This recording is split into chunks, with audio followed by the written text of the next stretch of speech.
Okay, may nga po no kaberks sa barangay Lipayran niya nakarita sa ila lagun diri nindot kayo. Wala siya di man siya pareha sa dito ng lagun sa Bantayan. Alay sa Bantayan kay mo flow man pero ini siya diri. Dagat diri wala gid. Di siya mo flow sirado siya. Pero ari ni siya yung mga kuan mga bukal-bukal lang siguro sa mga kilid. Na makita niyo mga langob-langob so amo lang siya ang magian siguro sa kuan sa tubig.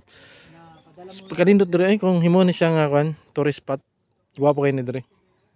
Ini makautan ni siya gamay. Kaya hindi siya muhunas. Yara siya mga isda mga kaberks sara. No. Kani mga taytain No, mga isda.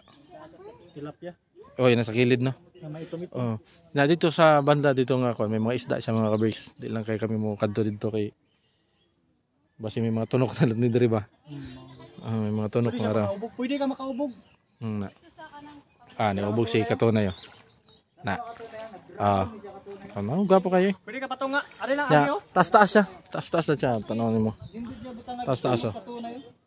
Taas-taas siya dito nga kuan, nga area. So nindot kayo ni diri ay. As in nindot hindi siya ma-develop. Katunay, mabasa ka na Katunay. Mura ni siya isla nga may lagun. Grabe nindot kayo ni. Abi nimo kung himo ni siya nga tourist spot. Gwapo kayo ni.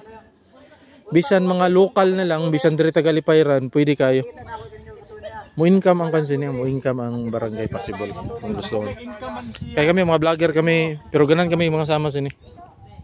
Oh, mga kami or mga content diba? creator o mga nagsugod pag-vlog.